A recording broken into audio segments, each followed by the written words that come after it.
abatanyumye be babbi serene eyo ndabula abaddako kola ebivulu mulimu abayaayi bangi mulimu abatunze tiketi enkyamu obedde abantu bajja ku mulyango ne bakaaba nga tiketi agiina naye ng'eri fake mwegendereze era obedda mubakaza gweyanguza mbadde simanyi nti concert eri uptown abantu basobola okucupula tickets waliwo abalala ku mulyango bamugambye lindako toyingire tiketi yo si ntuufu bagenza okuyingira munda nga atudde kato babayitirawa.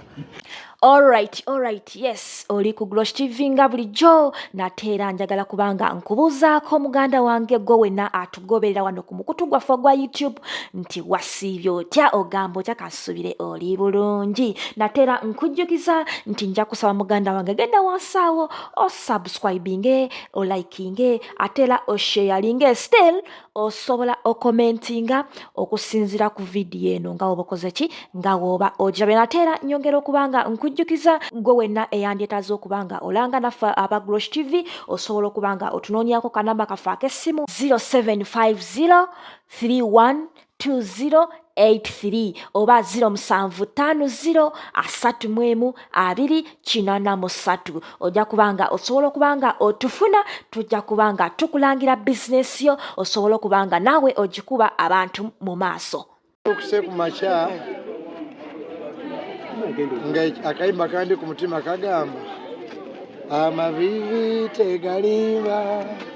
tegalimba oba Katonda yabadde mwene ensonga oba akayimba kagamba kyobeda kenyimba sikange kyobeda kandi nyonyo ku mutima ekiyitibwa kidde eri Katonda manyinga yanyimusa yassa omukono gwe nze nanyimusa kyenva mwagala ennyo kanneyongerenga okumwagala ennyo bwe ndituuka eri mu nsi gy'abeera ndimutendereza. Bannange neebaza bannayuganda neebaza bannaddiini oba amaddiini gonna twabadde muli nga tulimu abalokole abasiraamu abakatuliki abaprotestant aba Seventh Day abatali Katonda wadde twabadde wali nga aba power aba opposition nga tebiriimu pate ki naye nga birimu Katonda.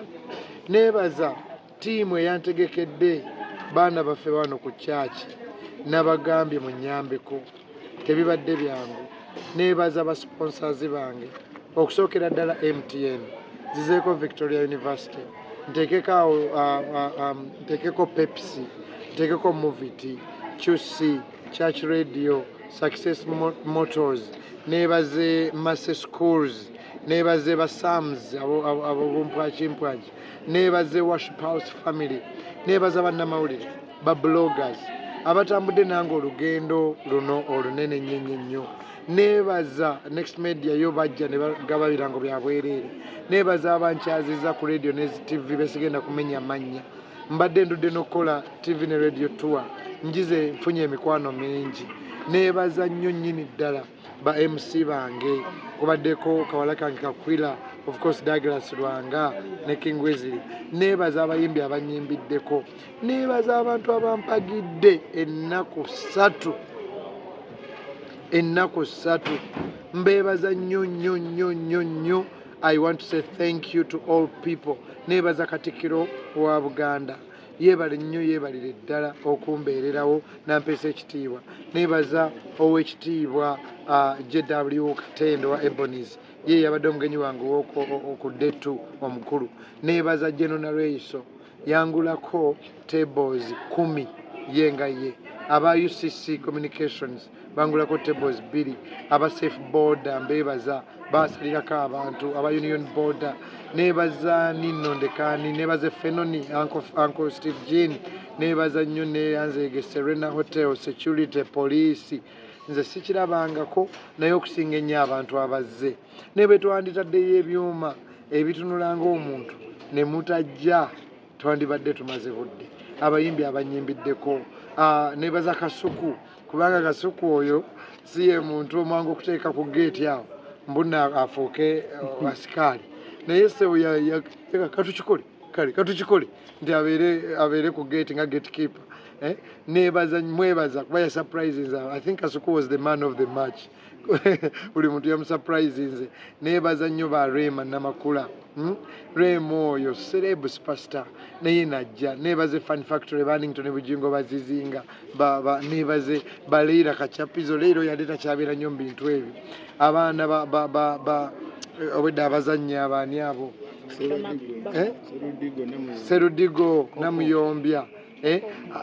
Nebaza Koko Namoti nebaza Bachiko ba Madrat nebazani nebaze Papa Misa Kisemakula bakaleera nebaze ba Chameleon nebaze abayimbi mwenna banantume ba Chris Evans buli muntu yaze nonkwatirako yono Bible egamba omuntu kyasiga kyakungula kati no ngenda kudde jukire tate webaziza gwe twebaziza gundi naye mwenna mbebaza nnyo abatanyumye be babbi Serena eyo ndabula abaddako kola ebivulu mulimu abayaayi bangi mulimu abatunze tickets enkyamu obedda abantu bajja ku mulyango ne bakaaba nga ticket agiina naye ng'eri fake mwegendereze era obedda mubakaza gweyanguza mbadde simanyi nti concert eri uptown abantu basobola okucupula tickets waliwo abalala ku mulyango bamugambye lindako toyingire ticket yo si ntuufu bagenza okuyingira munda nga atudde kati babayitirawa kati bannange ndabula abamu obedda balina abamu basuze namukomera abantu abamu nga babbi ddala nga bali ku Serena kati mwena abaddako tegeka bw'obeera ku Serena obwongo obukugamba this is uptown tewali bayaaye webali abayaaye bangi mu suuti bambala essuuti ne bajja abantu bababbyeko amasimu gaabwe abamu ku Serena laptop ya Douglas Lwanga ayi Douglas yeewuunyisa emotoka yali ensibe era yasanze ensibe ng'ate laptop teriimu tewali mbu bamenye wantu wonna kale nsaba abantu ba Serena mwongere ku security eyo ne police eziranye oko CPS eri wali ndoza twasula nnyo gwa nagamba we were like it's Serena of course mama abantu abantu nga mulimu abayaaye bajjira mu suuti olumulala yazenaga ye MC nti akola ne Douglas Lwanga n'ategeeza abantu bonna n'afuna ne kaadi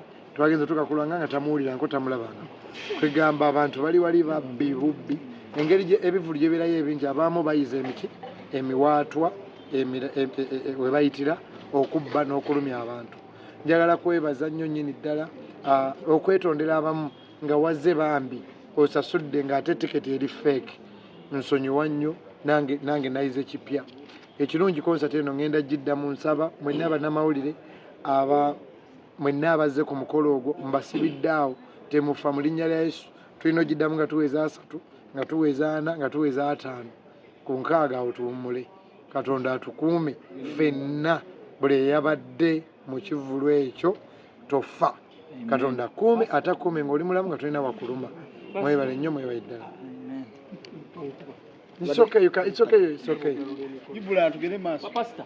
Atwakulabe wabadde ku Serena n'ogamba indigenze naye tutulaganga oyo yadde akantu bwe kati. Banjambaga ya Kenzo. Naye ekibuuzo ky'embaga temukoye kibuuza. Munsabire busabizi nkyanukule eyo si Ibula. Ibula gwe wawasa.